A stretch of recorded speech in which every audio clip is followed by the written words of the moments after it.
నమస్కారం. ఈ వివరణాత్మక విశ్లేషణకు స్వాగతం. ప్రతి విద్యా సంవత్సరం ప్రారంభంలో మనం చేసే ఒక రొటీన్ అడ్మినిస్ట్రేటివ్ పని గురించి, అదేనండి యూడీఐసీ ప్లస్ పోర్టల్లో విద్యార్థులను ఇంపోర్ట్ చేసే విధానం గురించి ఈరోజు మనం మాట్లాడుకోబోతున్నాం. రోజూ మనం ఎదుర్కొనే చిన్న చిన్న కన్ఫ్యూజన్స్ అని పక్కనబెట్టేసి దీన్ని చాలా సింపుల్గా, టెన్షన్ లేకుండా ఎలా చేయాలో చూద్దాం.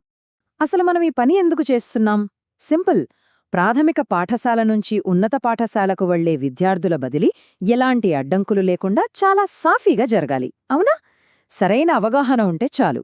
ఈ 2026-27 విద్యా సంవత్సరంలో స్టూడెంట్ రికార్డ్స్ అన్నీ ఎటువంటి ఒత్తిడి లేకుండా మనం ట్రాన్స్ఫర్ చేసేయొచ్చు. సరే, లేట్ చేయకుండా ఈరోజు మనం ఏమేం కవర్ చేయబోతున్నామో ఓసారి చూసేద్దాం. 1. యూడీఐఎస్ ప్లస్ ఇంపోర్ట్ ఆవశ్యకత. 2. లాగిన్ విధానం. 3. ఇంపోర్ట్ మాడ్యూల్ ఎంపిక. 4. డ్రాప్ బాక్స్ సమస్యల పరిష్కారం. మరియు చివరగా 5. ప్రొఫైల్స్ అప్డేట్ చేయడం. ఈ డిజిటల్ ప్రాసెస్ను ఈజీగా కంప్లీట్ చేయడానికి ఈ 5 పాయింట్స్ మనకొక రోడ్మ్యాప్లా పనిచేస్తాయి. మొదటి విభాగం యూడీఐఎస్ ప్లస్ ఇంపోర్ట్ ఆవశ్యకత. అసలు ఈ ఇంపోర్ట్ మాడ్యూల్ మనకు ఎందుకు అవసరం? ఆలోచించండి. సాధారణంగా 5వ తరగతి పూర్తయిన తర్వాత విద్యార్థులు హైస్కూల్కి వస్తుంటారు కదా. వాళ్లు ప్రైమరీ స్కూల్ నుంచొచ్చినా, యూపీ స్కూల్ నుంచి లేదా వేరే ఏ స్కూల్ నుంచి వచ్చినా సరే, 2వ తరగతి నుంచి 10వ తరగతి వరకు ఏ విద్యార్థి మన పాఠశాలలో చేరినా వారిని సిస్టంలోకి తీసుకురావడానికి ఖచ్చితంగా ఈ ఇంపోర్ట్ ఆప్షన్ వాడాల్సిందే. ఈ వివరాలను పక్కాగా నమోదు చేయడం మనందరి బాధ్యత. ఇక 2వ విభాగం పోర్టల్ లాగిన్ విధానం. ఆ యూడీఐఎస్ ప్లస్ పోర్టల్లోకి ఎలా వెళ్ళాలి? ఇది చాలా సింపుల్ అండి. ఒక్కో స్టెప్ చూద్దాం. ముందుగా గూగుల్లో అమరావతి టీచర్ అని సెర్చ్ చేసి ఆ వెబ్సైట్ ఓపెన్ చేయండి. అందులో మీకు యుడేస్ లాగిన్ లింక్స్ కనిపిస్తాయి. వాటిపై క్లిక్ చేయండి. ఆ తర్వాత మన స్టేట్ సెలెక్ట్ చేసుకొని గో మీద నొక్కండి. చివరగా స్టూడెంట్ మాడ్యూల్ పక్కనున్న లాగిన్ ఆప్షన్ మీద క్లిక్ చేస్తే చాలు, నేరుగా పోర్టల్ పేజీకి వచ్చేస్తాం. ఇక్కడ మనం ఒక ముఖ్యమైన విషయం గుర్తుపెట్టుకోవాలి. లాగిన్ పేజ్లో మీ యూజర్ నేమ్, పాస్వర్డ్ ఎంటర్ చేశాక అకాడమిక్ ఇయర్ అడుగుతుంది కదా. అక్కడ ఖచ్చితంగా ప్రస్తుత విద్యా సంవత్సరం అంటే 2026-27ని మాత్రమే సెలెక్ట్ చేయాలి. ఇక్కడే మనం కొంచెం జాగ్రత్తగా ఉండాలి. పాత సంవత్సరం పొరపాటును కూడా సెలెక్ట్ చేయకూడదు.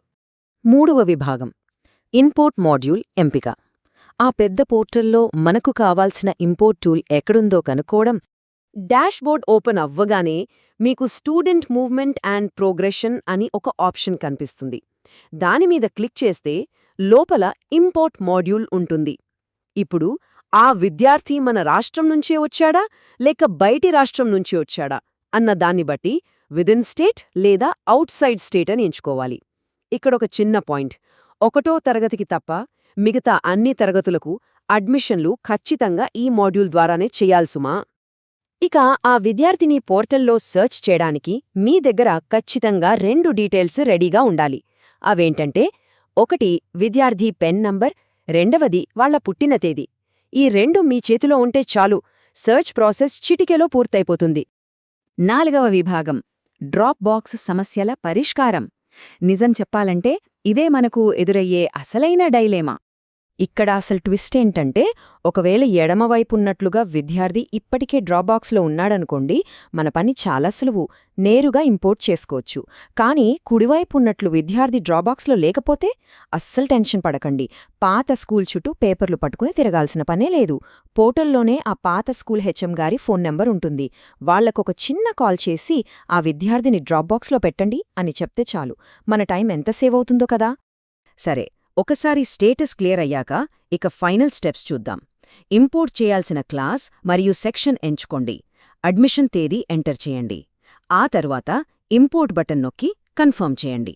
అంతే. ఒక్క సెకండ్ ఆగితే మీ స్క్రీన్ మీద సక్సెస్ఫుల్లీ ఇంపోర్టెడ్ అని ఒక మెసేజ్ కనిపిస్తుంది. ఆ మెసేజ్ చూశారంటే ఆ విద్యార్థి డిజిటల్ ట్రాన్స్ఫర్ 100% సక్సెస్ అయినట్లే. 5వ విభాగం ప్రొఫైల్స్ అప్డేట్ చేయడం. ఇంపోర్ట్ అయితే అయిపోయింది. ఆ తర్వాత మనం చేయాల్సిన పనులేంటి? స్కూల్ డాష్బోర్డ్లో వ్యూ/మేనేజ్ అనే ఆప్షన్ ఉంటుంది కదా. అక్కడ మనం ఇంపోర్ట్ చేసిన ప్రతి కొత్త విద్యార్థికి సంబంధించి 3 ముఖ్యమైన ప్రొఫైల్స్ కంప్లీట్ చేయాలి. అవేంటంటే జీపీ అంటే జనరల్ ప్రొఫైల్, ఈపీ అంటే ఎన్రోల్మెంట్ ప్రొఫైల్ మరియు ఎఫ్పి అంటే ఫెసిలిటీ ప్రొఫైల్. కొత్తగా మన స్కూల్కొచ్చిన ప్రతి ఒక్కరికీ ఈ డేటా నింపడం అస్సలు మర్చిపోకూడదు. ఈ ప్రాసెస్ ఎంత బాగుంటుందంటే ఇక్కడ చూసారా, ఎడమవైపున ఎరుపు రంగు సూచిక ఉంటే ఆ విద్యార్థి ప్రొఫైల్ ఇంకా పూర్తి కాలేదని అర్థం. మనం ఆ డీటెయిల్స్ అన్నీ ఇచ్చి అప్డేట్ చేయగానే మ్యాజిక్ లాగా ఆ ఎరుపు రంగు కాస్త కుడివైపున్నట్లు ఆకుపచ్చ రంగులోకి మారిపోతుంది. ఆ గ్రీన్ కలర్ చూడగానే మన పని పర్ఫెక్ట్గా అయిపోయిందని ఒక మంచి ఫీలింగ్ వస్తుంది కదూ. ఒక చిన్న పజల్ సాల్వ్ చేసినంత సంతృప్తి ఉంటుంది. ముగించే ముందు ఒక్కసారి ఆలోచించండి. అసలు ఇలా ఖచ్చితమైన రియల్ టైం డేటాను మెయింటైన్ చేయడం వల్ల మన మొత్తం విద్యా వ్యవస్థకు ఎలా మేలు జరుగుతుంది? ఇది కేవలం మనం ఆఫీస్లో చేసే ఒక రొటీన్ పని కాదు. రాష్ట్రవ్యాప్తంగా ఏ స్కూల్లో ఎంతమంది పిల్లలున్నారు, వాళ్లకు ఎలాంటి వనరులు కావాలి, ఇవన్నీ ప్రభుత్వం ప్లాన్ చేయడానికి ఈ డేటానే అసలైన పునాది. అంటే పరోక్షంగా మన విద్యార్థుల ఉజ్వల భవిష్యత్తు కోసం మనం వేస్తున్న ఒక బలమైన అడుగన్నమాట. ఏమంటారు? ఈ ప్రాసెస్ అంతా మీకిప్పుడు చాలా క్లియర్గా అర్థమైందని అనుకుంటున్నాను.